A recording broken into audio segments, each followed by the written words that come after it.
The show is starting.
Faster than a speeding bullet, more powerful than a locomotive, able to leap tall buildings at a single bound, this amazing stranger from the planet Krypton, the Man of Steel, Superman.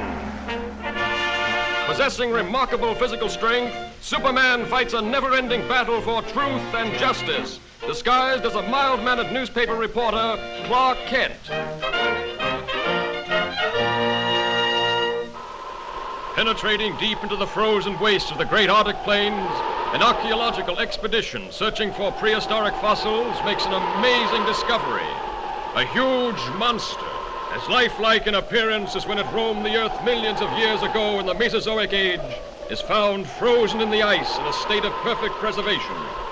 Constantly handicapped by the hazardous sub-zero elements, the scientists and their band of tireless workers succeed in removing the mammoth creature from the frozen pit. The ice-encased monster is loaded into the hold of a huge freighter equipped with a special refrigeration plant and brought to this country. Here, in a specially constructed wing of the Museum of Natural Science, this awe-inspiring creature is displayed to the public for the first time.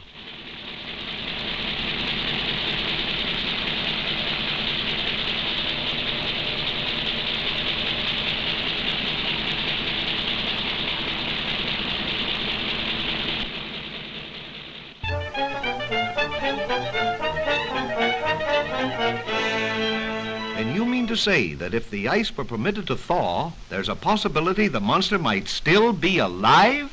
Thank you, Professor. Yes, Chief. Lois, there's a new angle on that frozen monster story. Get over to the museum and see what's doing. They've got him in a special refrigerator. Okay, Chief.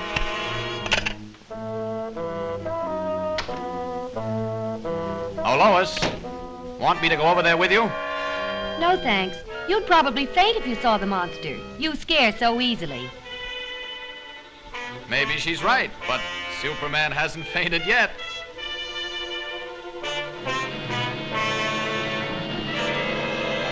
And produces the necessary refrigeration. The control board is downstairs. I'll show it. The entire plant is operated from this board. The thermometer must be watched constantly, as any rise in temperature might prove dangerous.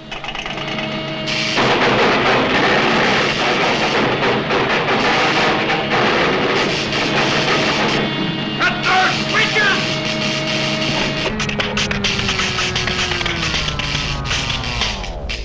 Boy, what a story.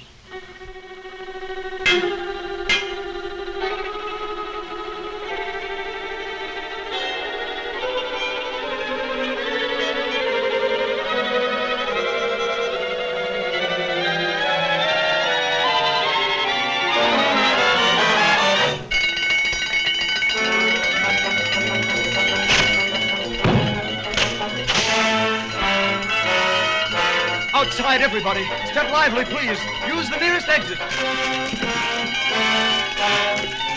Please, folks, keep moving. We have to clear this room at once. That's what he thinks.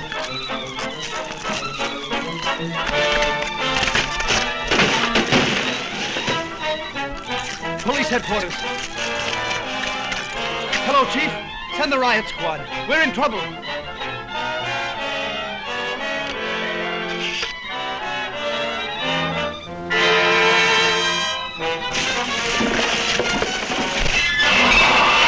Hello, Planet. Give me the city desk. Hurry!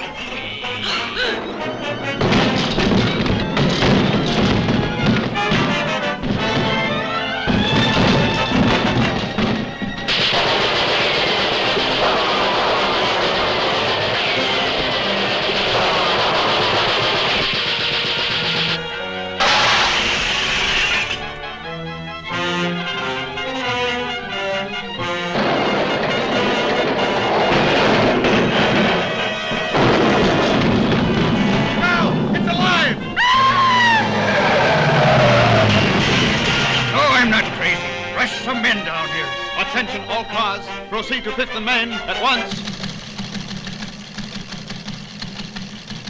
Chief, Lois is in the museum. Better get over there, Kent. Right. This looks like a job for Superman.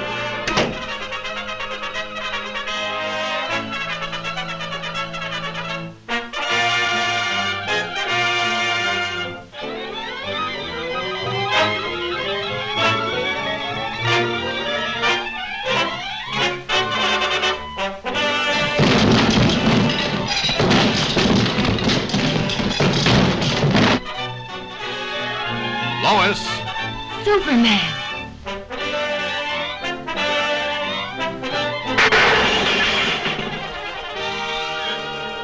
You'd better get back to your office where you'll be safe. I've got some work to do. Yes, sir. And this the best story in years? Swell chance.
This time, stay put. Yes, my lord. And thanks.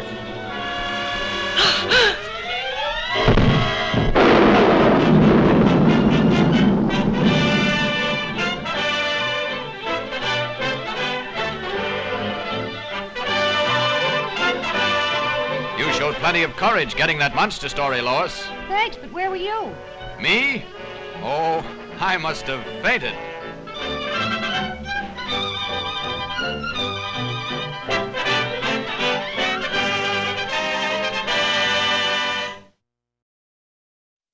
Ode to the Nightingale by John Keats.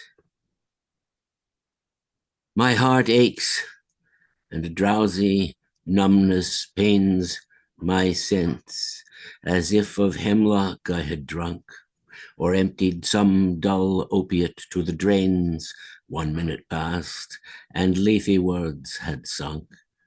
'Tis not through envy of thy happy lot, but being too happy in thine happiness, that thou, light-winged dryad of the trees, in some melodious plot of beechen green and shadows numberless, singest of summer in full-throated ease. Oh, for a draught of vintage that hath been cooled a long age in the deep delved earth, tasting of flora and the country green, dance and Provençal song and sunburned mirth.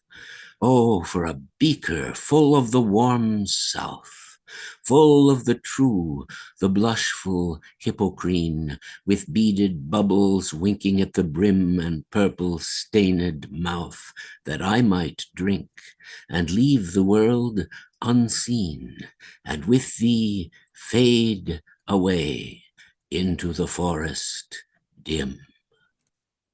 Fade far away and quite forget what thou amongst the trees hast never known, the weariness, the fever, and the fret, here where men sit and hear each other groan, where palsy shakes a few sad last gray hairs, where youth grows pale and spectre thin and dies, where but to think is to be full of sorrows and leaden-eyed despairs, where beauty cannot keep her lustrous eyes, or new love pine at them beyond tomorrow. Away, away, for I will fly to thee, not charioted by Bacchus and his pards, but on the viewless wings of poesy, though the dull brain perplexes and retards. Already with thee, tender is the night, and haply the queen moon is on her throne, clustered around by all her starry fays. But here there is no light, save what from heaven is with the breezes blown through verdurous glooms and winding mossy ways.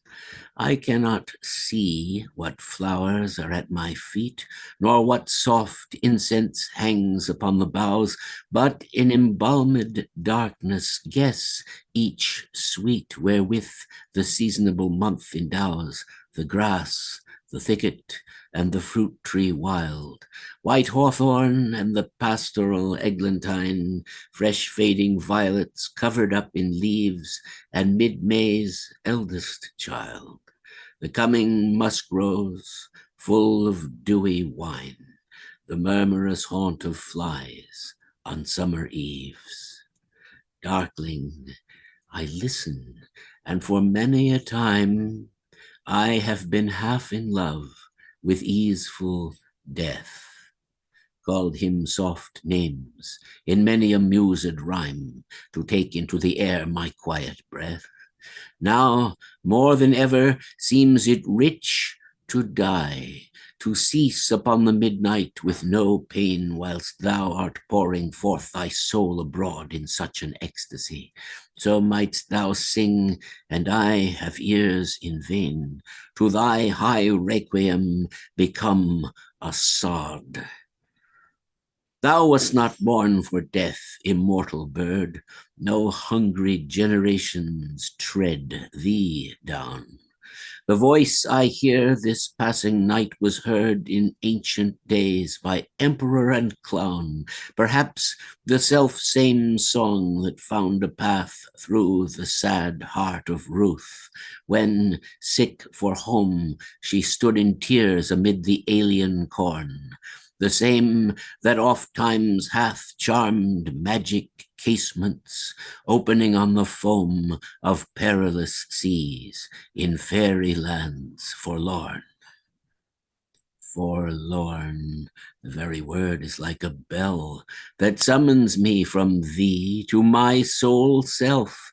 Adieu, the fancy cannot cheat so well as she is wont to do, deceiving elf.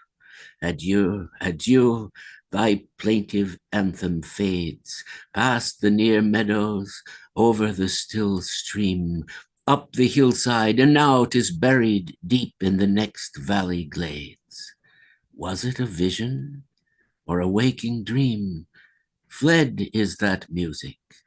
Do I wake or sleep?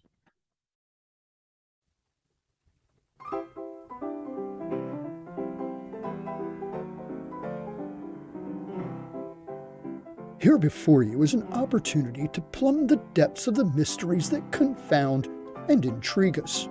A chance to ask the big questions. Dr. Hal is not interested in questions of trivial matters or of facts that are easily gathered elsewhere. Dr. Hal seeks the questions that transcend fact.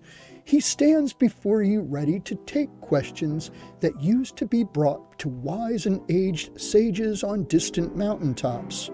These questions can now be asked from the comfort of your living room. No Sherpas required.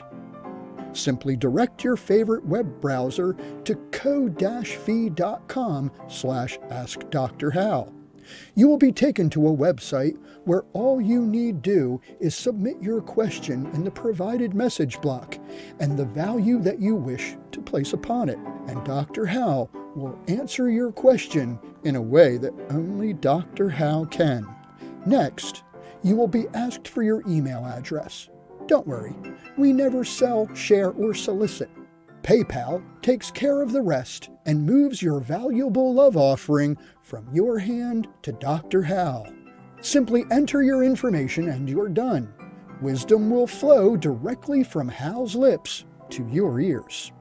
Links for this can also be found on the Ask Dr. Hal website at gonzotronics.net/ADH for Ask Dr. Hal. Do not let this opportunity to consult a modern-day oracle, a seer for seers, a man steeped in the arts, sciences, and esoteric studies pass you by. Now, through the very internet itself, comes to you the one and only Dr. Hal Robins, now making house calls.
I am always amazed when it works. Reverend Cobblestone, be praised. Aye. Although I doubt that there is any actual escape from Halvania, but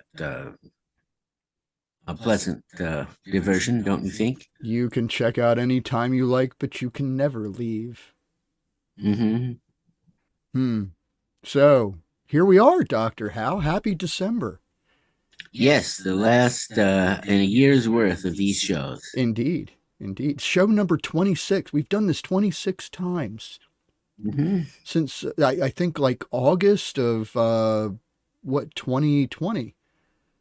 Well, you can't really count backwards because there were those months where we had other things to do and travel plans. Sure. But there's a show for each one of those 26 numbers. Indeed there is. And you can see them out on YouTube. We this one, as a matter of fact, will be up probably before Wednesday this week. So we will get that back up. So if you missed the cartoon, please take heart. You can see the wonderful Superman cartoons. Those things are magnificent. The colors are just breathtaking. And the scene where the dinosaur opens its eyes it's worth the cost of admission for that particular cartoon. It's just a piece of artwork.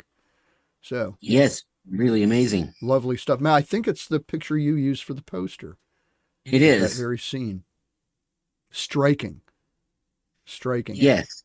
Well, that's rip-roaring dinosaur action for you. Well, we have some questions for you, Dr. Hal. The queue has a nice shake to it. So, audience, a reminder to you all, this is the Ask Dr. Hal show. Please get your questions into code-fee.com/Ask Dr. Hal, and we will get them answered for you on the show tonight. So let's see. I have some questions here. Oh my, look at that. We get ready to do some recitations tonight, Dr. Hal. Oh my, yes, quite nice. Oh, what a cue. Look at this. Really? That good? We have a very nice cue. Mm-hmm. Let me see here. I'm looking for a particular question that I saw earlier. Let me just begin at the beginning. There we go. I'm all the way at the... That's right. And here it is. Oh, Morgen Guten Tag was the question. And what are some good names for groundhogs? And this is a $21 question. Oh, how nice. Well, groundhogs do have multiple names, but of course, they may also have so-called Christian names or proper names. There's no reason they can't be assigned these. You could call them anything, like Chuck, for example, or Woody, or something like that. Or you could even call them Bob. Why not? But the groundhog itself is a woodchuck, and the designation of it in the Linnaean binomial system of classification is Marmotus monax, which means, according to the genus name, that the groundhog is a marmot. I suppose you would call him Mar or Mott, but the question is, would he recognize his name? For that to happen, you must have a close relationship with this creature, and they often shun such a relationship and can be signally strong and vicious in defending their turf, and especially given the female of the species, the hideout of the young. There are times when one doesn't wish to provoke any animal, but a name is always freely given. $21, what a generous way to begin the show. This is by Yeats, perhaps a familiar lyric. When you are old and gray and full of sleep and nodding by the fire, take down this book and slowly read and tell of the soft look your eyes had once, and of their shadows deep. How many loved your moments of glad grace, and loved your beauty with love false or true. But one man loved the pilgrim soul in you, and loved the sorrows of your changing face.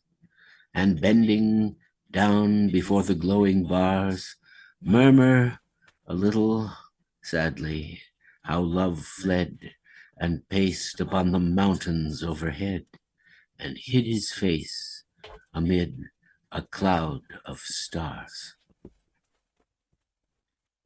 Thank you for your question. Dr. Hal, I'm going to beg an indulgence here. I'm going to plug my headphones in real quick. We had a report that we have a slight echo. So let me do something real quick to repair that. Do what you can to ameliorate it. I also thought that the background sound was a little spotty, but as long as everything can be heard by the audience, that's the important thing. We hear you loud and clear. And I think everything's going out on Twitch all right, so I suspect that's something, an artifact of the Zoom we're using. Let me click something on there and see if that improves things for you, but I think everything's good. But let me go ahead and plug this in, and I'll be right with you. And I have another question for you coming up. Oh, excellent. Yes, we try to keep abreast of all the latest technical and electronic developments here on the show. And I think successfully. There we are. At least we've had no real complaints along that line. I hope my fly was up. Anyway, I have another question for you, Dr. Hal. And this Very one good. is from Dr. Billy. Mm-hmm. What attracts people to so-called leaders who are narcissistic sociopaths?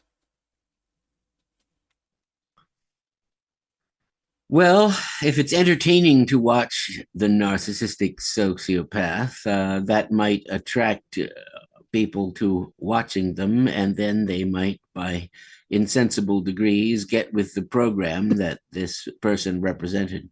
But it might well equally be that those who are, in a sense, closet narcissistic sociopaths are not able to bring that into being on their own. And so they live vicariously, who someone else exhibits all of these signs and yet is not criticized for it, but even celebrated.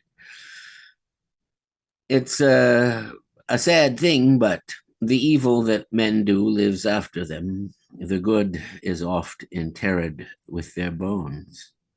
And the bad actor is sometimes more spectacular and more fun to watch than the saint, though you wish to have the latter on your side more than the former.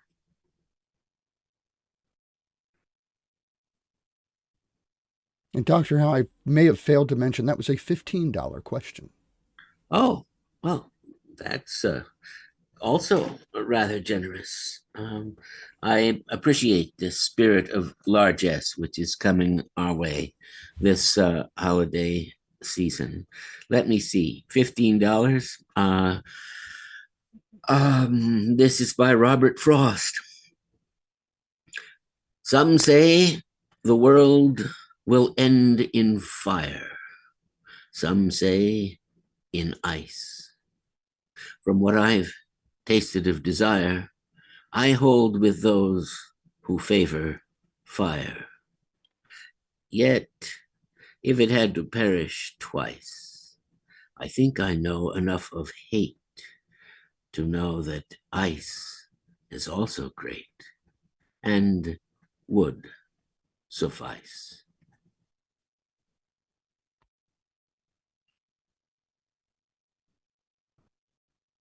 Very nice. Well, Dr. Hal, let's give a chance for our Q to build up audience. Let me remind you, this is the Ask Dr. Hal show. He's here. Ask Dr. Hal. All you have to do is contact our Ko-fi website. That's ko-fi.com/AskDrHal. And our stage ghost, St. Joyce, will put that in the chat for us to make it easy for you, to kind of grease the wheels a little bit. But as we say, it never hurts to ask. There you have it. And there's the ask. So we are going to move on now to our first guest spot. And here it comes.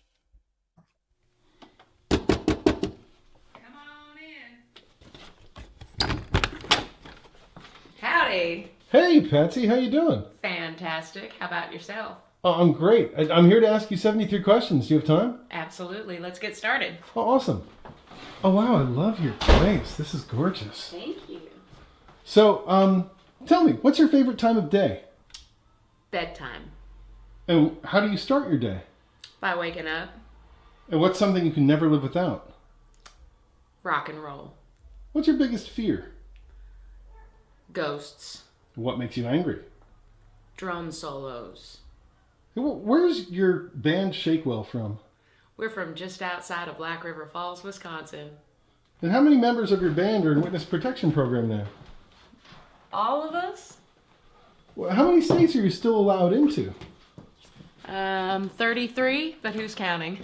So what's your favorite wild animal? A cougar. What's your favorite farm animal? A rooster. Do you have any children?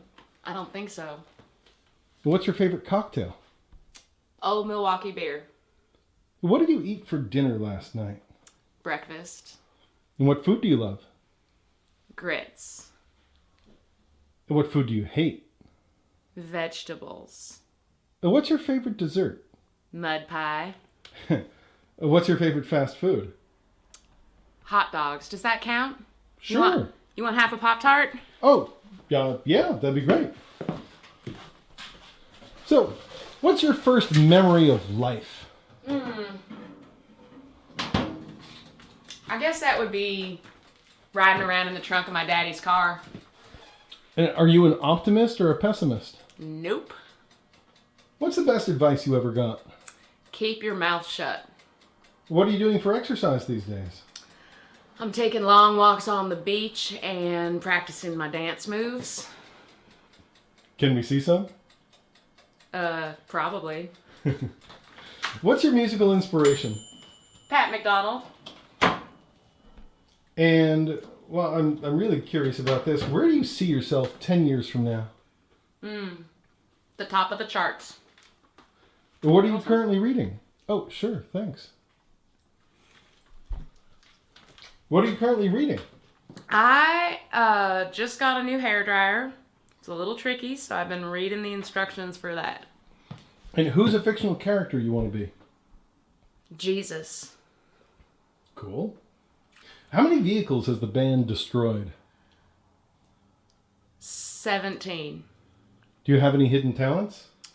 I can fit an entire squirrel in my mouth. Okay. What's your favorite word in the English language? Hello. And what's one vice you wish you could give up? Crying. Now, how does it feel to be America's sweetheart? Fantastic. Hey, you want to go up on the roof? Oh, sure. You have a roof? Cool. Yeah. Where do you keep all of your awards? I keep one near me at all times. Seems smart. Keeps me humble. And what's the best compliment you have ever received? That I was the greatest singer in the world. Huh. Do you like sweet or savory? Sweet.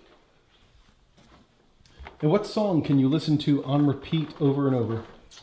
Anything written by Pat McDonald. Huh. What makes you smile the most? Love. And what's one thing people don't know about you? That I can get an entire squirrel in my mouth. Do you like heels, flats, or sneakers? Heels. Vintage or new? Vintage. What's something you can't live without? Rock and roll. Do you like a window or an aisle seat? You don't have to ask that question when you have your own plane. So are you more leather or lace? Leather. And what's the most adventurous thing you've ever done? I think marrying my fourth husband. How would you define yourself in 3 words? Sassy and classy. And what's your current favorite piece of clothing that you own? I am loving on this sweater right now. And what's a must-have fashion accessory everyone should own? Oh, at least 2 or 3 watches. And what's a pet peeve of yours? Drum solos. And do you prefer diamonds or pearls? Every girl should have a pearl necklace. What's your biggest regret? Divorcing my fourth husband. Do you have a favorite casino game? The one where they give you all the money.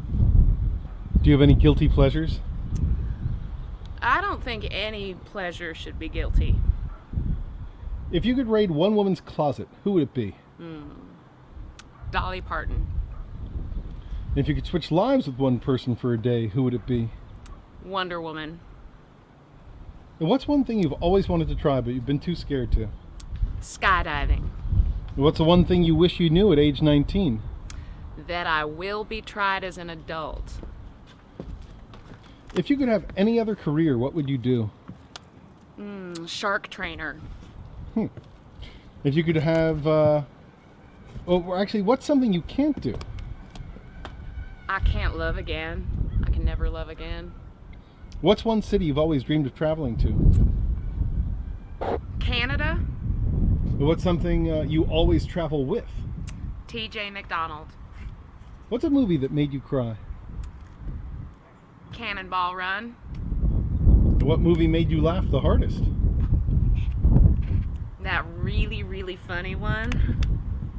What's something you don't want to be doing in 10 years? Taxes. How do you handle jet lag? I just sleep it off. Just sleep it off. If you could dye your hair, what color would it be?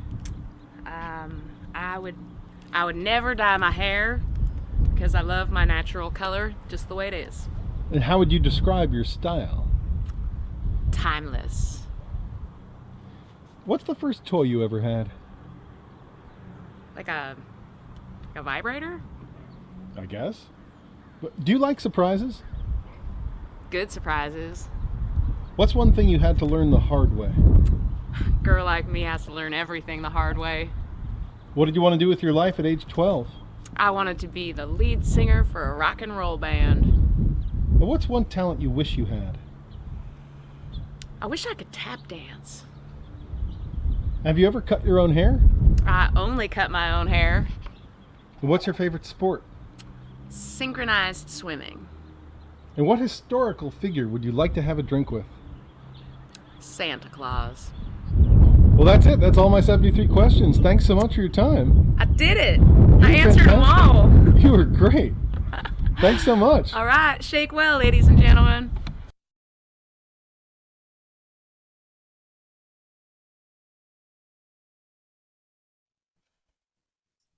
Patsy McDonald, that special interview. The one and only. The magic happens. Well, how's our queue looking now? It's pretty good, but you know, it can always get better. Audience, give us some questions for the good doctor. You have this burning brain here that absolutely has to be milked or it will explode. So, ladies and gentlemen, please get your questions into the queue, I beg you. But I have one for you now, Dr. Hal. All right. It is from our good friend Frater Young Chawanosaurus. It is a $10 question, and it is, I thought up a great question in the shower, one that would stump even your quivering brain. But the moment I left the shower, my mind went blank. Why is that? Well, thank you, first of all, for making that mental effort. It's a good idea to come up with a good question. On the other hand, it is not completely necessary because it's not our business to take only good questions, but to make any question that we get entertaining. The onus is on me to derive entertainment value and the answer from your question. And many people think it has to be exceptionally clever. Nonetheless, we do appreciate clever ones here. Now, you were in the shower and you thought of a good one, but when you stepped out of the shower, freshly clean and ready, the question was left behind in the shower. Why is this? It is because your mind had presented itself a problem. The problem was, what was a good question? You thought of the good question, and thus you solved the problem. Therefore, your conscious mind dismissed the problem as having been solved, and with it, the question. And I would wager that after submitting this particular question to us, the one you thought of in the shower would return to you, since your subconscious mind would never have forgotten it. And only your conscious mind was eclipsing it with the thought that you had not remembered it. So if you have time, you can still submit your original question, the one lost in the inundation of the shower bath, to us on this show tonight. There is still time. In the meantime, thank you for the question you have submitted.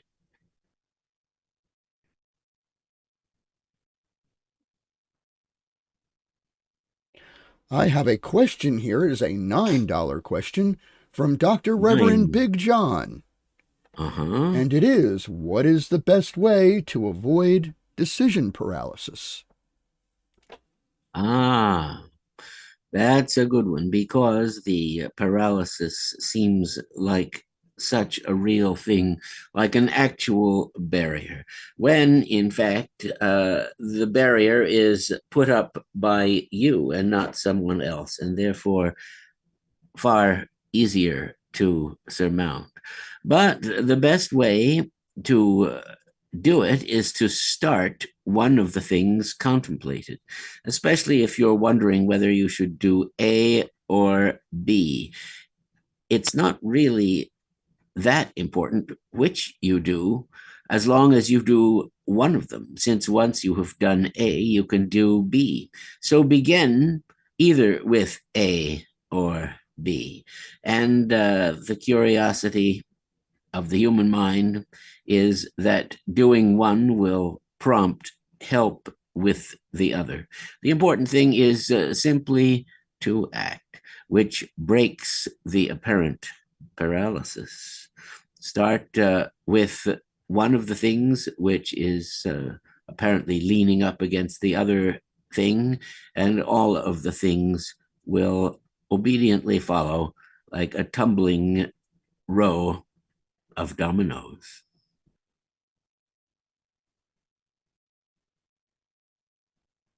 Dr. Hal, I'm going to give the cue an opportunity to build up.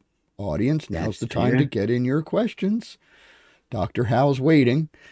And with that, we have another guest spot, a good friend of the show, and here he comes.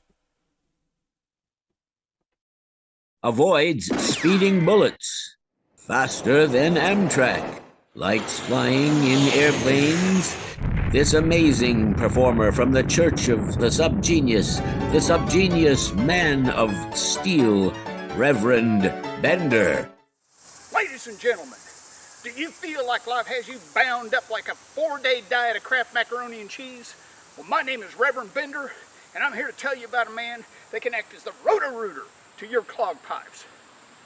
I believe you know, this man's name starts with J and ends with S. That's right, I'm talking about J.R. Bob Dobbs, living avatar of slack on planet Earth.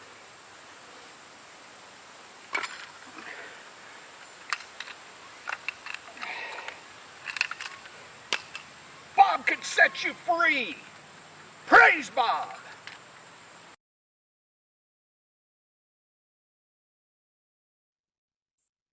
There went another good pair of steel handcuffs. That's got to get expensive. Yes, well, at least it's memorialized on our show. Right? It forever engraved in the annals of time. Is Reverend Bender coming back sometime tonight? He is. We have a double Bender. Excellent, excellent. The best thing to do with a Bender is to have another one. I think so. Let me see what we have here. We have, actually, let me shake that jar and mix things up a bit. And, okay. I have a question here from our friend, Reverend Xenofact, and it is a $30 question, Dr. Hal. Holy guacamole. Mm-hmm. They're, all questions are welcome, but some questions are just... Well, this is an example of exceptional generosity. Yes, exceptional generosity. Thank you so much. And the question is, let me actually open it up here. Many kaiju films have creatures based on or inspired by earthly creatures, dinosaurs, moths, and the like. What animal or animals do you think deserves to be immortalized as a gigantic, rampaging beast upon the silver and silicon screen? What animal that has not been adapted or changed into a giant kaiju version of itself? Of course, some of these are quite fanciful and hybrid or chimera beings that take the attributes of one creature and add it to another. But there are many humble earth organisms that would love this type of promotion. And when you think of them, you think of things like the praying mantis. But I believe the praying mantis has been used. It certainly was used in the American movie, The Deadly Mantis. And the spider also becomes a menacing giant, but one of a series of Japanese monsters visible as Spiga in Destroy All Monsters. Similarly, snakes. And what about a fish? This, of course, is in our own mythology, the giant dogfish that menaced Pinocchio, the huge sea monster on which Sinbad landed during one of his early voyages. I think, and probably because of the difficulty of showing water effects adequately in miniature, that no such aquatic kaiju creature has come down the pike yet. But with recent advances in computer technology, the problem of miniaturization of water can easily be overcome. And so what would be more terrifying than the upswelling of a monstrous aquatic denizen of the deep? Perhaps like a walking catfish, it could essay out onto the land, clumsily crashing along with its fins, with the usual attendant destruction. Of course, we did see a giant octopus in the Toho classic King Kong Meets Godzilla, which, curiously enough, was an actual octopus that they used and put down in the middle of their miniature set. All of these things seem to be the creatures against which we have some prejudice already. Spiders, snakes, insects, octopus. But on the other hand, these prejudices are not likely to be relaxed because we show them in such a role on our screens. I favor the deeps for the origin point of the giant monster. They must come roaring up out of the depths like the Kraken, the famous giant beast of the lower deeps. And this is a poem which Tennyson wrote while he was still a teenager, called The Kraken. Below the thunder of the upper deep, far, far beneath in the abysmal sea, the Kraken sleepeth. Faintest sunlights flee about his shadowy sides. Above him swell huge sponges of millennial depth and height, and far away into the sickly light from many a wondrous grot and secret cell, unnumbered and enormous polypi winnow with giant arms the slumbering green. There hath he lain for ages, and will lie, battening on huge sea worms in his sleep, until the latter fire shall heat the deep. Then once by men and angels to be seen, in roaring he shall rise, and on the surface die.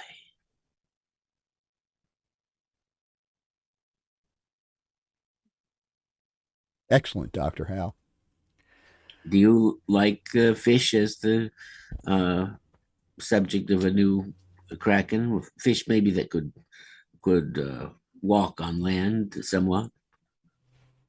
It sounds, it's, has it not been done? A walking fish that sounds like... I don't believe so. And it means that the creature would be more horizontal than vertical. It can't stand up to be the towering menace. Or can it?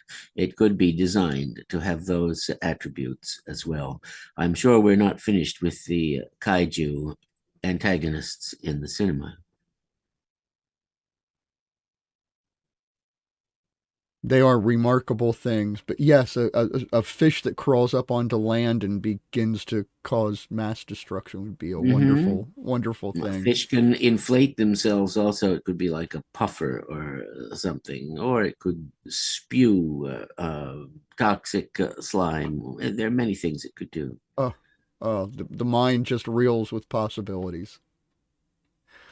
We have a question from Reverend Dr. Les for $6. It is a $6 question. And I think this is a burning question that we all want to know, no pun intended. Is there a correct way to roast marshmallows? Well, yes, of course, there is a correct way. Because what you want to do is lightly caramelize the marshmallow. The incorrect way involves holding it too near the flames so that the outside carbonizes and blackens, and then, as often as it's been tried, the soft center of the marshmallow falls out, sputtering into the fire. What a ritual it is, especially for the young, but as you get old, you begin to think it is a dubious practice to assume these empty calories, even though there is a pleasure in doing it correctly. You simply have to watch the browning of the exterior of the marshmallow and not allow it to go black. But I've seen many people who have carbonized the exterior of their marshmallow and then gone ahead and eaten it just to be a good sport. The most wastage in this act is when children are given the marshmallows and drop them one after the other into the fire. But the child who can correctly cook the marshmallow is one who will probably enjoy advantages over his or her fellows in other realms in the future.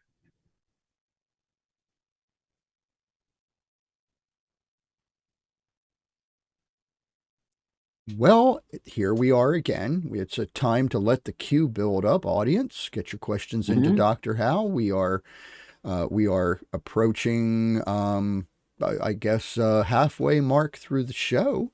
So already, get your questions. Time goes fast when we're doing this. It's just smooth like butter.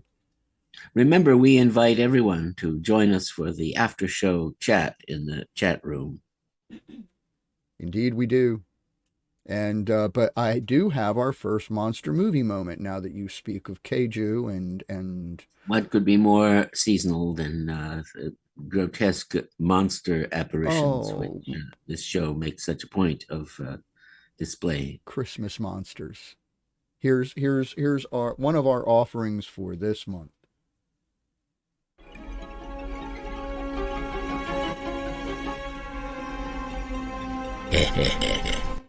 High in a remote mountain fastness stands the Trollenberg, that fateful mountain on which the Trollenberg terror arrived. These were extraterrestrial beings living in a state of extreme cold, repulsive in appearance and avid to take lives.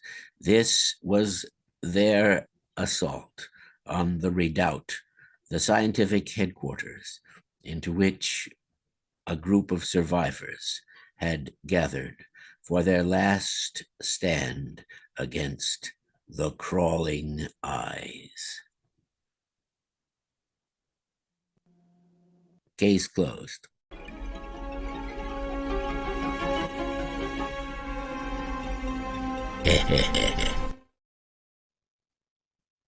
The nightmare story of the slithering eye that unleashed terror upon a quivering world. But the RAF did take care of him. It was a beautiful thing. Those movies are labors of love. They do so much with so little. Well, they really didn't have much to work with that time, but the movie was and remains quite memorable. And in the late 50s or early 60s, they showed it on New York TV, and that has caused repercussions that have lasted down to the present day. In those days, they used to show the same movie every day, all week, so people could get a good chance to see it. And I noticed that there were some references which came out of that movie, which were made in New York State by educators just a few years ago. They had had it impressed on them as children. Perhaps we, in our own small way, are carrying that tradition on. God, I hope so. There's hope for the younger generation. It's an interesting movie because Janet Monroe is telepathic, has second sight, and can tell what's going on. But like all prophets, she is disbelieved. It's the way it goes. Well, we do have questions in the queue. That's good. We need them. You are we have prepared, to have them. Dr. Hal. I will present you with one of them from the fishbowl. All right. I have a $5 question from our friend Frater Young Chawanosaurus, and he asks, do you subscribe to the so bad it's good philosophy with regard to movies? Well, what an ironic question. Dr. Hal, to you.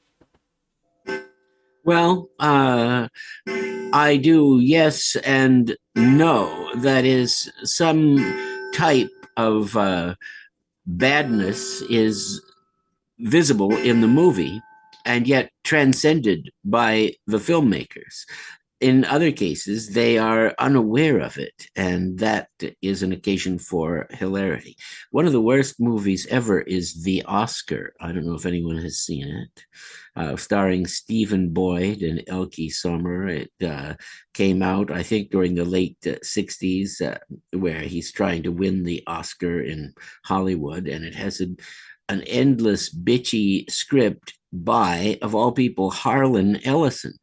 This movie is an incredible monument of vulgarity and stupidity, but there's something compelling about it, something that makes you want to watch one imaginative failure to the next. And so the amount of entertainment value that you personally can derive as a watcher from the movie is the important thing. You shouldn't worry about whether or not it is right for you to enjoy the efforts of an Ed Wood or someone like that, because it is the viewer, the person who receives the art, who actually makes it happen. The thing itself that is offered is only the jumping off place for that.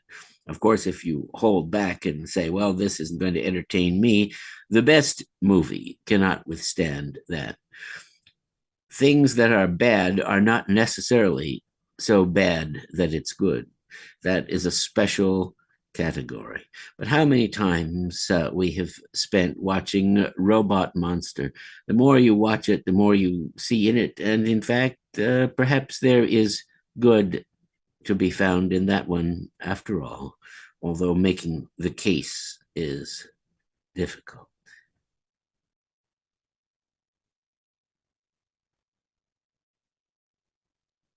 Do you know that one? What was that, Dr. Hal? I'm sorry, I was checking Robot the queue. Monster. Oh, yes. Yes. That's the classic. It's required. Yes, I would think so. It's amazing that there are even sub-geniuses who haven't seen it, but everyone should. There are... So it's very difficult to try and make a bad movie. There's a lot of people. Those are almost always failures, and unpleasant failures that are not worth watching, like Attack of the Killer Tomatoes or something. Awful, not worth wasting your time. But a movie that aspires, even if it falls short of the goal, will be worth your time, in the opinion of the Ask Dr. Hal show. And yeah, absolutely. And some of these movies too, they have so much heart in them. You can just tell the effort of everyone involved. And even though it's cheesy, it's like you get a good feeling about the movie. So yeah, cool and stuff. The cheesiness may also assist in the dreamlike state that the movie produces, more than a slick effect would. Not quite true. Well, I have another question here for you. Let's And have it. let me see, what would be a good one here? I do have one. The host of the Ask Dr. Hal show gets to look at the questions and organize them and ask them in the order that he thinks fitting. This is the way it's always been with this show. And yes, I do mix up the questions. So, but if I know that someone's in Europe, we do try to get the question answered sooner than later. Right. Many things go into it, certainly. I have a question here from a friend of the show, AgraJag, and it is a $30 question, Dr. Hal. Good heavens. And according to some calendars, we're about to run headlong into 2023. What hopes do you have for this next year? Well, the number 23 is supposed to be significant according to some, but I mainly hope that everything won't go south, that we won't simply give up, and that the forces of darkness and reaction steamroller us and run over us all, because they, unwilling or unable to see other possibilities, insist that their version of affairs is the only one they and everyone else should have. In the meantime, new things are arriving and new things are coming up. And one of the most interesting is that we are now on the very cusp of the next great part of the space age. And soon we will be sending more people to live off our world on other worlds. The moon at first. The giant rocket that was just sent on the 11th of November, I think it was November, around the moon, which carried two dummies or robots, will, in its next iteration, carry human travelers, a man and a woman, who are now training for this exercise. And the space station called Gateway, which will orbit the moon, will be where all travelers to the lunar surface must pause and stop before descending to whatever habitations and settlements are created. This all should have happened a long time ago, but the reactionary idea that we would militarize space got in the way. Now, whether or not that holds, we will still move forward as long as we can. All hope for the coming year comes in what the human mind can produce and build for everyone, and all despair comes from the misuse of the same faculty. But we will be very interested spectators as it develops.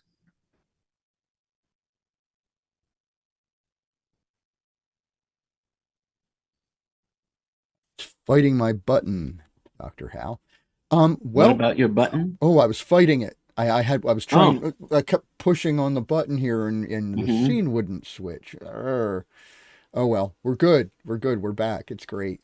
Hey, we have another guest spot coming up, and we promised a second bender, a double bender. So, all right, we have these are real, folks. He really does these things. They are not cheap tricks, as you may be able to guess. I've seen him in person, and he does a really kind of inspirational thing too. But he actually had people up on stage bending different levels of thicknesses of steel bars and so forth. He was calling people up and teaching them how to do it. So it is a learnable skill to be a strongman. Although I would imagine it does take some dexterity. Joyce was able to bend a nail about. She bowed it. She bowed it. She did a nice job with it. Well, those skills could conceivably come in handy. I am glad I am not married to a woman who can bend steel easily. But anyway, here is someone who can, and it's Reverend Bender. And audience, though, I would like to remind you before I go, Ask your questions. Get them into Dr. Hal. Any denomination is fine. We're not fussy. It's all green money to Bob. So get your money in. Dr. Hal is one of the shining, living representations of Bob Dobbs himself. And now is the time to ask those questions. So audience, get your questions in. And for now, we have a couple minutes with Reverend Bender. Hey, everybody. I have a 22-ounce framing hammer.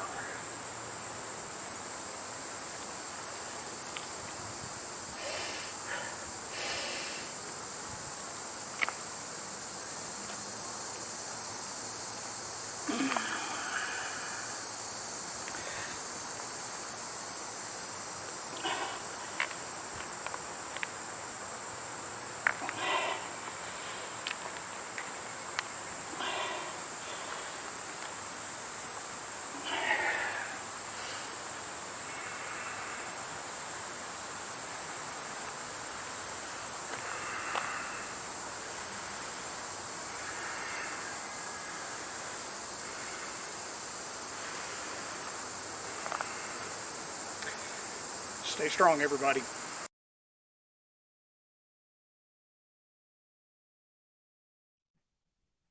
Thank you, Reverend Bender. Isn't that cool? What a demonstration. That is cool. That is cool. Oh, we like I say, we got to see him do that live at Starwood this year. It was quite nice. Starwood next year is coming up, ladies and gentlemen. So if you're not aware of that festival, please look into it. It's pretty darn Possibly cool. I may even be there. You might be. You might be. I might be there. We might be there. I hope so. There could be lots of people that could be there. It is something everyone should go to at least once. It is surprisingly populated. A lot of the organizers have their hands in the SubGenius world. So yes, they are people who are kind of crossed over into that sort of both festival kind of thing. And there's a big SubGenius community within that Starwood group. It takes place in Wisteria, a biological hotspot where there are all sorts of different life forms gathered in that intense area. And the pond, one should not neglect a dip in the pond, seething with biological life. Yeah, and the biological life increases during one of these festivals. It does indeed. It's rife. Rife. Sorry. And the opportunity is to meet the pagans and to purchase their wares, which will be available. Cool darn stuff. I mean, you want to find stuff that's unusual. This is where you find it. And just wonderful stuff that you can find. So I recommend it highly. Approach me, drop me an email, and I'll be happy to give you any information that you'd like. We're also looking for volunteers. I should mention that. But anyway, here we are, Dr. Hal. I have a couple questions for you. Let me shake the queue up, and we'll get started on those. I have a question here from Dr. Or Kill Me, and it is a $3 question. And let me open it up. The universe is very vast. Our own solar system homes 120 plus solar bodies. Other stars like Sirius may support life as well. From dwarf planets to super Earths, there are many places to choose after X Day. My question is this: what planet would you like to visit now or later? Well, we have to figure out what planet is the most habitable, and I dislike the prospect of being on heavy gravity worlds where you weigh far more than you do on Earth. Many of the exoplanets discovered are, in fact, these massive bodies, which, though rocky and not necessarily gas giants like those in our own solar system, Still, not a pleasant place to be. The increased gravitation also causes a heavier atmosphere layer with the attendant compression of the lower layer, so that one is also under enormous atmospheric pressure as well as gravitational power. Now, of course, assuming we can ever get to these places, there would be ways to surmount it, but I would be more in favor of choosing a world similar to ours, rocky, but the same size as the planet on which we were formed, so that the evolutionary pressure which it took to do that would be useful in the other place. Also, it would have to have water, and it would have to have means of sustaining life. Such a planet would be worth visiting, but there are few planets that are as pleasant and necessary for humans to be like the world we have now. We are suited to this planet more than any other. If we live on other worlds, they may transform us even as we transform them. Curiously enough, our nearest planetary system neighbor in space, the Centauri system, not visible from the northern hemisphere, but if you're below the equator, quite visible, only 4.5 light years away, may have some planets like I have described, and it would be convenient or less inconvenient at our current state of knowledge to visit them first, after we habituate ourselves to living off Earth to begin with. It's never been done successfully. We don't know how to create a separate enclosed biosphere, and this is something we must learn if we're going to go anywhere. We haven't even found out how to use the biosphere we have, let alone build one. Well, we don't know what parts of it are essential and need to be included in a closed system artificial biosphere, because every time that's been attempted, it has failed, and everything turns into a sort of a blob of glup, and nothing replicates as it does freely in nature here. Yeah, it's tough to duplicate, but well, maybe we'll figure it out someday. Let me see. I have a question here from our good friend Mob Miati, who's been with us from the beginning. How did Fernet get so popular in San Francisco? And for that question, he offers you $21. Oh, that's wonderful, Mr. Miati. Thank you. Fernet is popular, I suppose, in that there's enough people buying it so that it can be sold. And it has been around since the period of the pre-Raphaelites, the turn of the 19th to the 20th century. There are many beautiful Alphonse Mucha type posters advertising it. But those who taste it may be taken aback, surprised, or revolted by its extremely strong and unpleasant taste. It's like anything else. There are certain people who have habituated themselves to it, who like it. Like my friend K-Rob always drinks it avidly. And in the live nightclub version of the Ask Dr. Hal show, we used to award it as a prize, but part of the fun of that was in seeing an audience member attempt to drink it. Some would be able to take it right down with lip-smacking enthusiasm. Others would treat it as though given a shot glass full of cod liver oil or something even more unpalatable.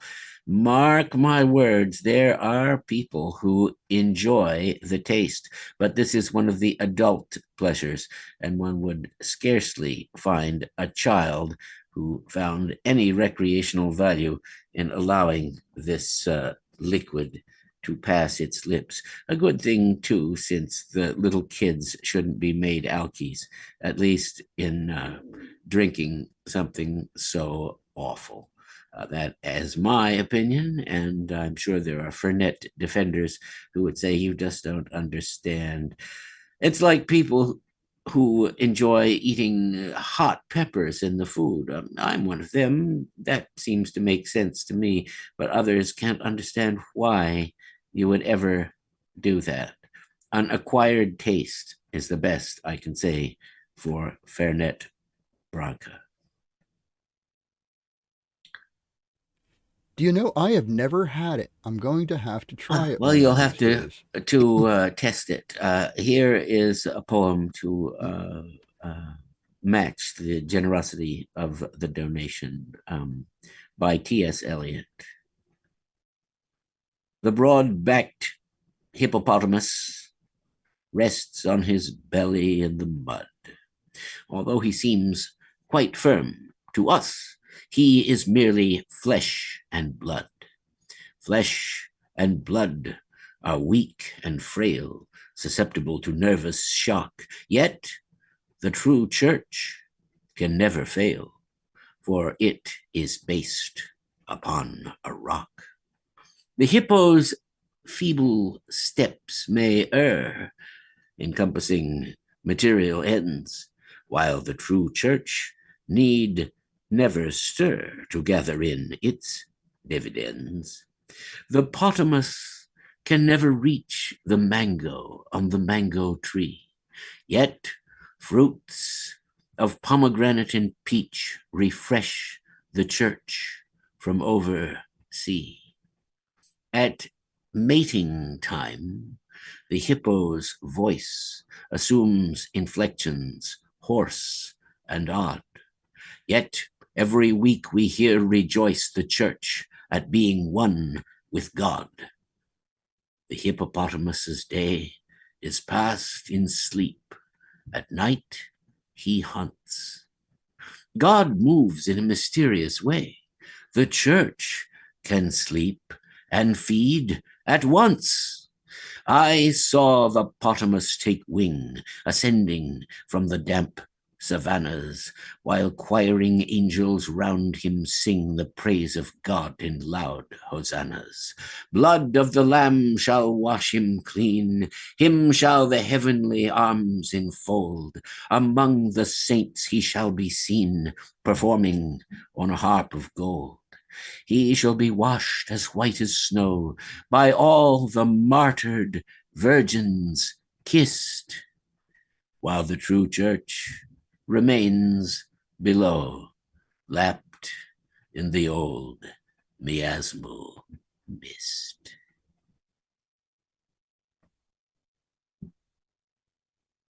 Magnificent. Very good, Dr. Hal.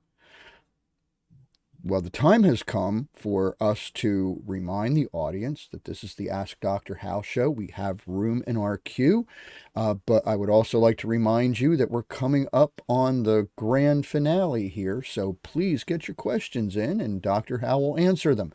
But in the meantime, there is still time. There's always time.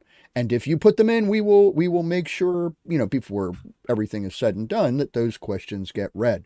So get them in, and we will get them read and answered for you.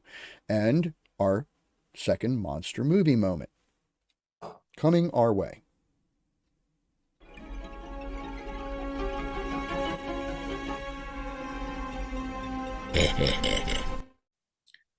We take you to Chicago now, that toddling town, at 6 o'clock, but it might as well be high noon, because the great Midwestern megalopolis of Chicago is besieged by an epidemic of locusts. And these, of course, are not the ordinary locusts that bother farmers and people who grow grain, but the American version, enormous, giant ones, made by Bert I. Gordon, whose initials B.I.G. called his fans Mr. Big. It had to do with his proclivity for enlarging animals to be monsters in movies, as in this one. Yes, the giant lubber grasshopper is getting ready to burst out of its confinement here. The handgun doesn't do much good. Shoot him with the incredibly louder than they actually are, Thompson machine gun, but it's too late. He was grasshoppered. They do bite. If you ever pick up a lubber grasshopper or Mormon cricket, you'll find that out. Nothing we could do for him.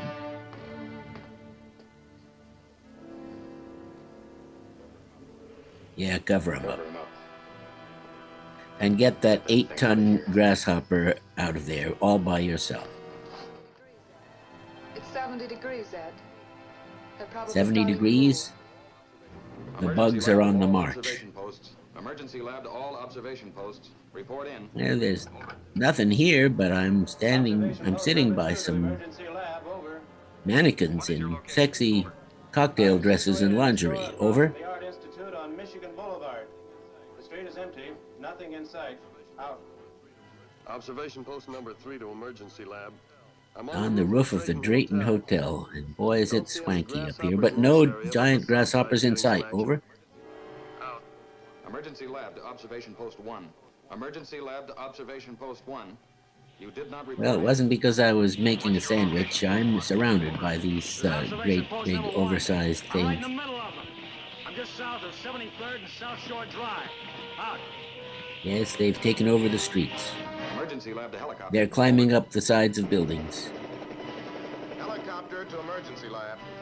The locusts are active. Snooper Copter 1 can see them all. Yet there are none in the downtown area. All the locusts haven't reached the downtown area yet. Actually, in this movie, there's some general who wants to drop a nuclear bomb on Chicago to take care of the problem. More overloud machine gun firing.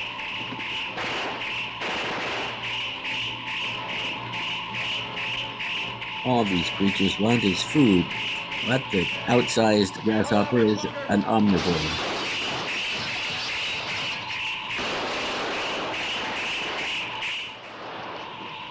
It's a siege, all right.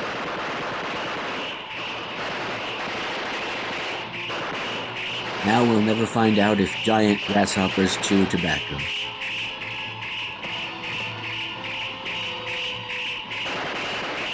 Surrounded with a chitinous exoskeleton, they usually are resistant to these bullets.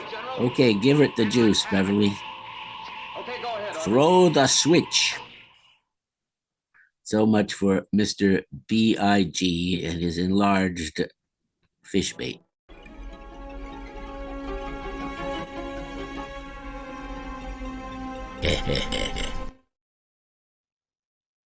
That was Peggy Castle, not Beverly Garland.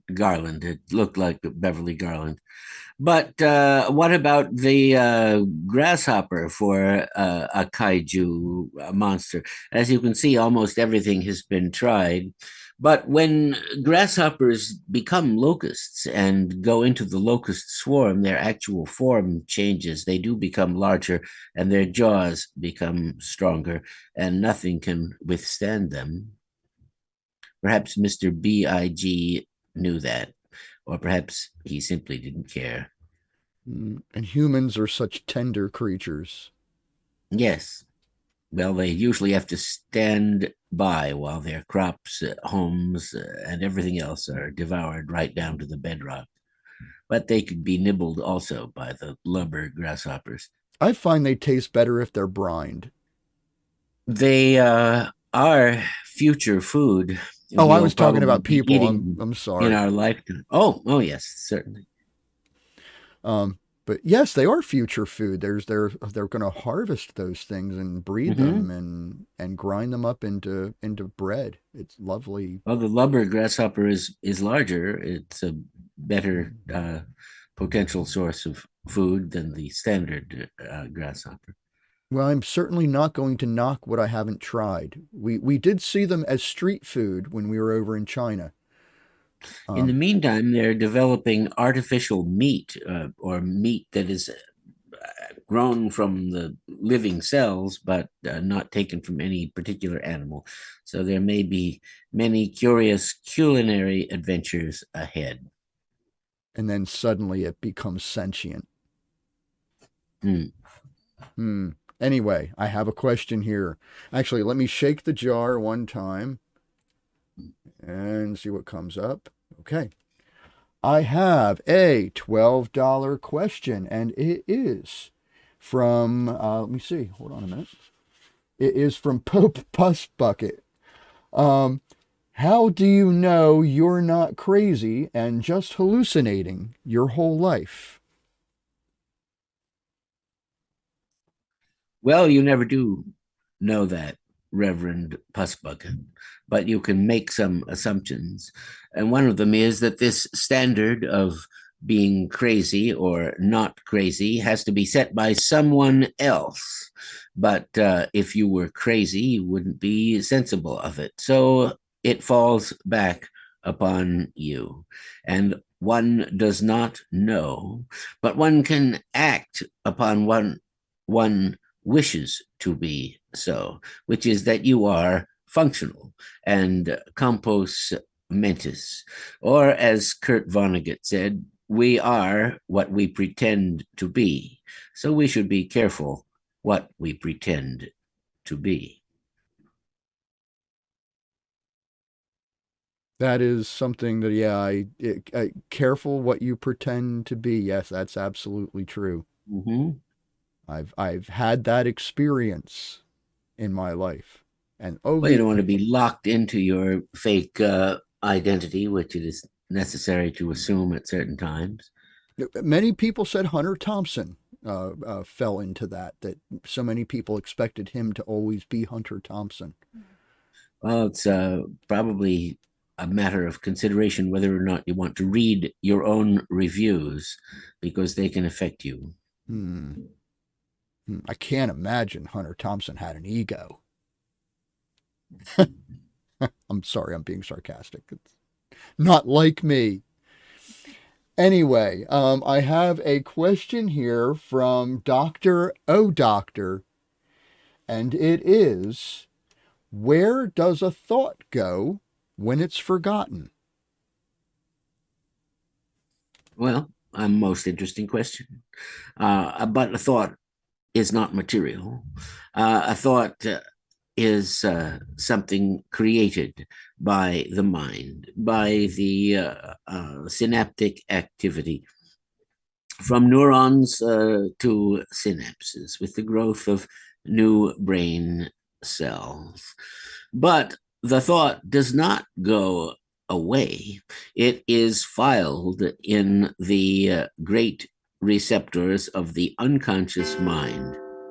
One may not be aware of it, but it is there. And if it is necessary to fish it out, the subconscious mind can probably do that, since it excels at that. The important thing is not to block its attempt to help you by continuing the chatter of the point of consciousness, only a small part of the brain. The entirety of the human brain is calculating on your behalf and wants to give you the answer that you need. You must only let it do that. Stop thinking about the fact that you don't know the answer and think of something else. And then you will find that the subconscious mind will present you the answer, which will come floating up and be available for your use.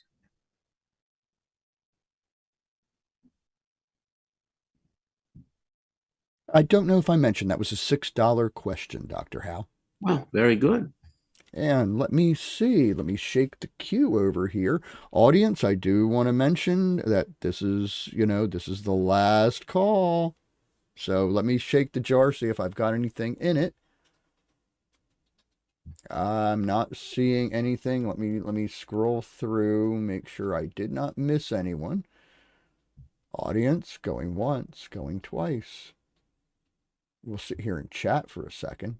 You do have time. I'll check before we go off to other things. Of course. Let's see. No, Dr. Hal, that is it for this evening. We are all out of questions. Audience, you do still have time. Let me go ahead to that. There we are. I'm wearing my tie clip from Reverend Apostasy Fnord. It's a nice one. Oh, beautiful. Reverend See, Apostasy created saucer. that, eh? It's a lovely thing. Yeah, it is. We are going to be taking a break for a little while.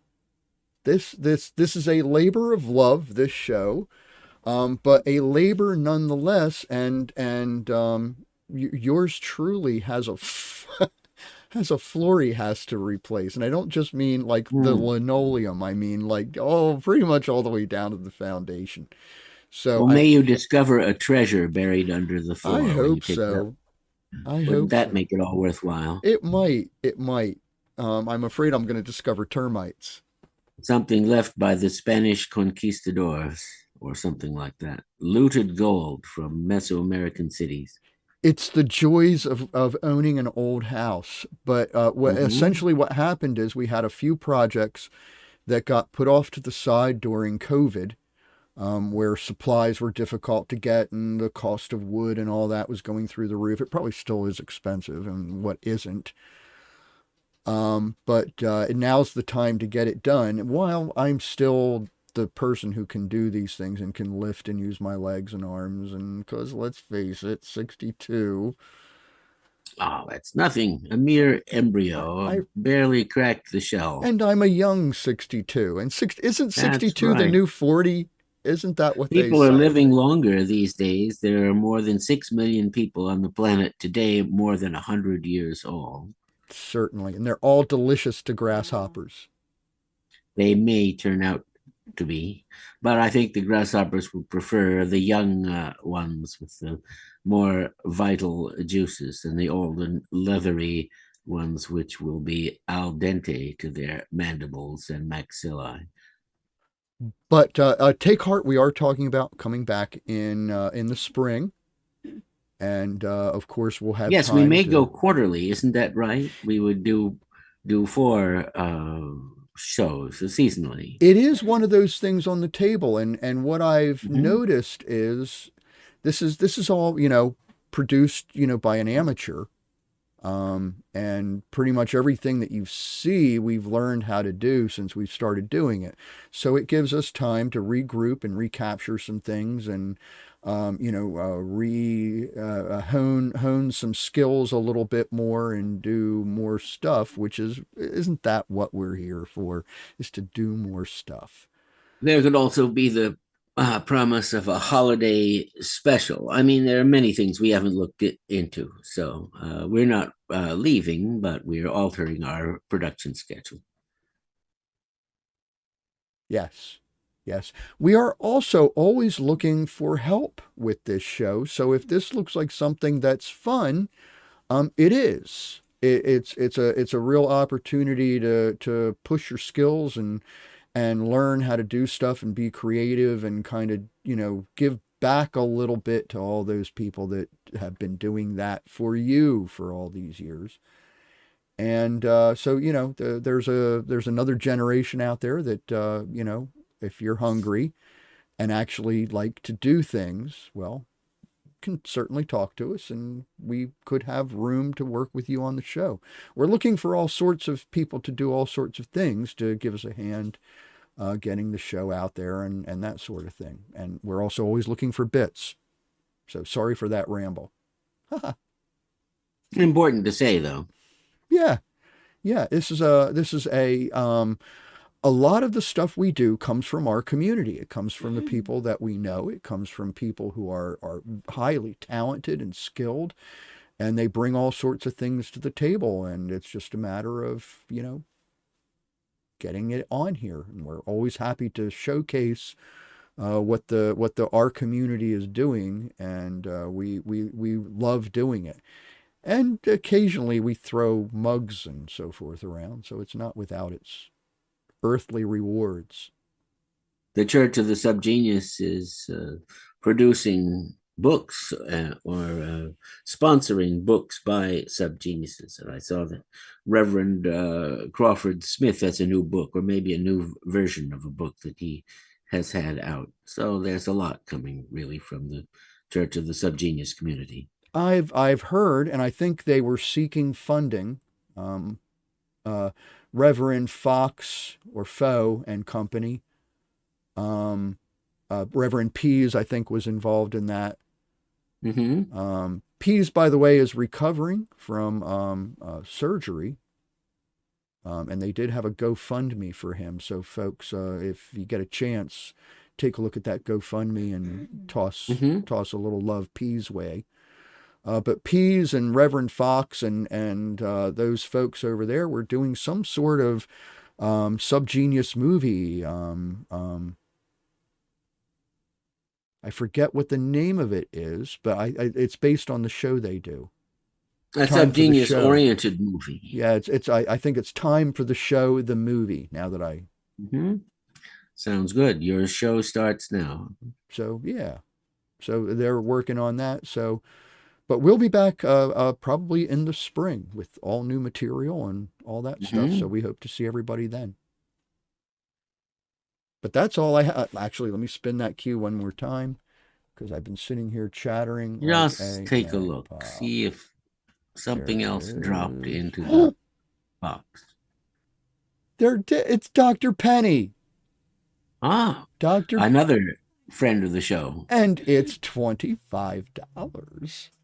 Good heavens. Well, that's good. You know, like we have to say, everything we get is just, it's worth salivation, but you know, some things are just some things just ring the bell better than others do. So, and $25 is a nice bell ringer. So the question is, certainly, what insight does Friar Quasar need regarding the nameless mission? Well, I hope the nameless mission is being followed by those who have been its fellow travelers for so long. The original nameless mission was the radio ministry of the Church of the Subgenius, especially the Puzzling Evidence Show, which in those days was simply called the SubGenius Show. But in various forms and ramifications, it still does continue. And out here on the left coast, we are constructing Reloadio, our own radio station. In January, some of the actual physical building, the carpentry, the hammering, the building of the new studio is scheduled to take place. And I'm told it will even have its own wine bar, if you can believe that. The nameless mission was the promulgation of subgenius philosophy and activity through these various outlets. And even though Ivan Stang has suspended the hour of slack for the time being, possibly even permanently, there are other voices, other new growths, new plants shooting up through the soil, peeping into a new world. And these are the ones which we must water with the rain of attention and manure with subgenius philosophy, insofar as we are able to recall it, transform it, and create it. And you, Dr. Penny, I'm sure, can easily be a participant in this. We thank you for listening to our various shows.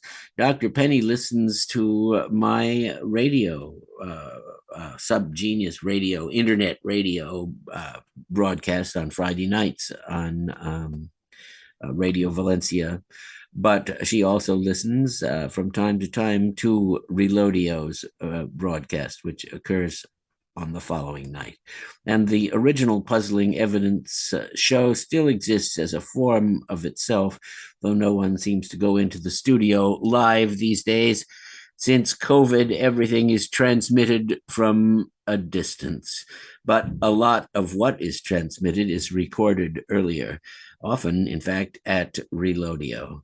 So these voices, though esoteric, have not been silenced and still await the opportunity to entertain a recondite audience. Here is a poem, although it is now winter. This poem is the Hymn to Autumn by John Keats. Season of mists and mellow fruitfulness, close bosom friend of the maturing sun, conspiring with him how to load and bless with fruit the vines that round the thatch eaves run, to bend with apples the mossed cottage trees, and fill all fruit with ripeness to the core, to swell the gourd and plump the hazel shell with a sweet kernel, to set budding more and still more later flowers for the bees, until they think warm days can never cease, for summer hath o'erbrimmed their clammy cells. Who hath not seen thee oft amidst thy store? Sometime whoever seeks abroad may find thee sitting careless on a granary floor, thy hair soft lifted by the winnowing wind, or on a half-reaped furrow sound asleep, drowsed by the fume of poppies, whilst thy hook spares the next swathe and all its twined flowers. And sometime, like a gleaner, thou dost keep steady thy laden head across a brook, or by a cider press with patient look, watching the last oozings, hours by hours. Where are the songs of spring? Aye, where are they? Ask not for them. Thou hast thy music too, where borrowed clouds bloom the soft dying day and touch the stubble plains with rosy hue. Then in a wailful choir the small gnats mourn among the river's sallows, borne aloft or sinking as the soft wind lives or dies, and full-grown lambs loud bleat from hilly bourne. Hedge crickets sing. Now, with treble soft, the red-breast warbles from the garden croft, and gathering swallows twitter in the skies.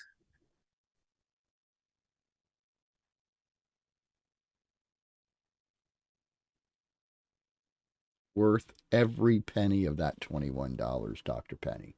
Oh. Well, I hope she or will think so. 25, sorry. $25. Nice. Thank you very much, Dr. Penny. And thank you, Dr. Hal. We couldn't have a nameless mission without subscribers to it, and she is one. Let me shake that jar one more time. I have actually never heard of that before. It's new to me. Nameless really? Mission. What, the Nameless Mission? Mm-hmm. You haven't heard before? I've somehow missed that.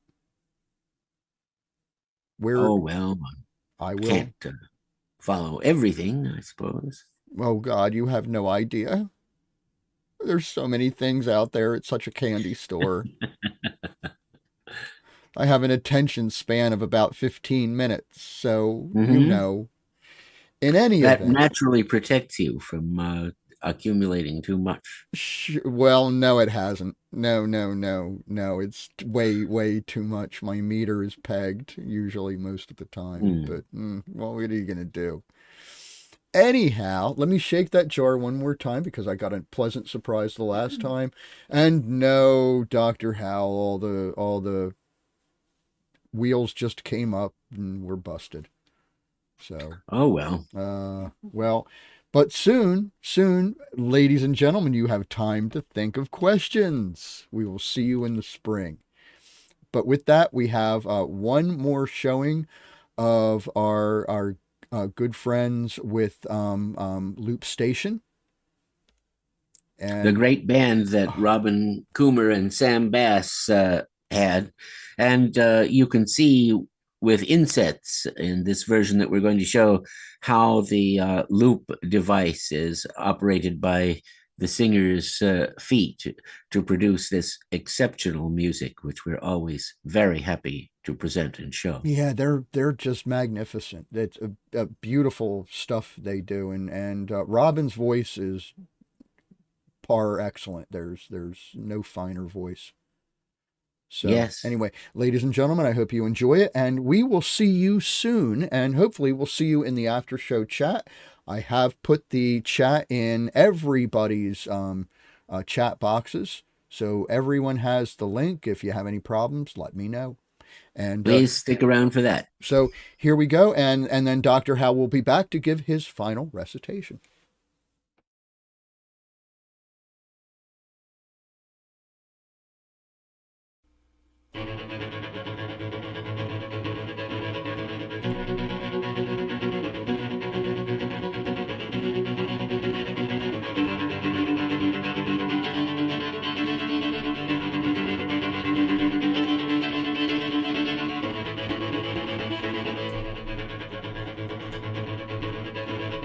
Even if my lips don't kiss, even if I cannot reach it out, keep guessing. Even if my eyes don't see, even if I cannot seem to call your name.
The Journey of the Magi by T.S. Eliot. A cold coming we had of it, just the worst time of year for a journey, and such a long journey, the ways deep and the weather sharp, the very dead of winter, and the camels galled, sore-footed, lying down in the melting snow. There were times we regretted the summer palaces on slopes, the terraces, the silken girls bringing sherbet, then the camel-men grumbling and running away and wanting their liquor and women, and the night fires going out and the lack of shelter, the towns hostile, the cities unfriendly, the villages dirty and charging high prices. A hard time we had of it. In the end, we preferred to travel all night, sleeping in snatches, with a voice ringing in our ears that this was all folly. Then, at dawn, we came down to a little narrow valley, wet below the snow line, smelling of vegetation, with a running stream and a watermill beating the darkness, and 3 trees on the low sky, and an old white horse galloped away in the meadow. Then we came to a tavern with vine leaves over the lintel, 6 hands at an open door dicing for pieces of silver, and feet kicking the empty wineskins. But there was no information. And so we continued, arriving that evening, not a moment too soon, finding the place. It was, you may say, satisfactory. All this I am telling you was a long, long time ago, and I would do it again. But set down this.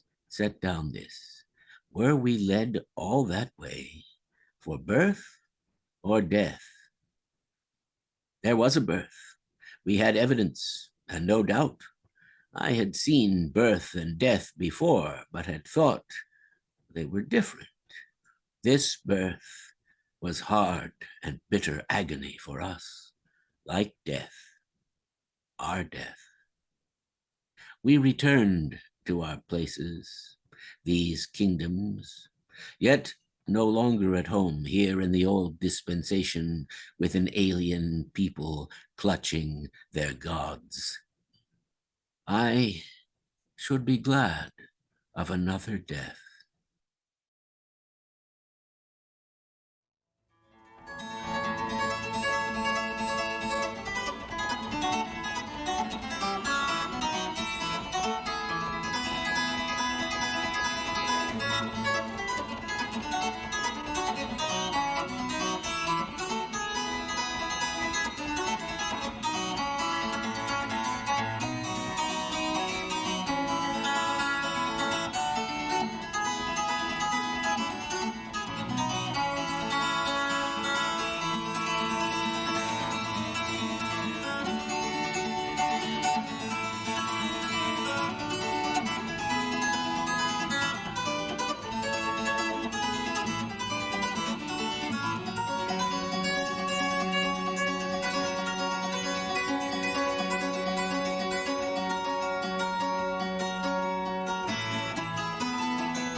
thank you for joining us this evening. Please join us for our after-show video chat. For links to this and more, visit gonzotronics.net/ADH for Ask Dr. Hal.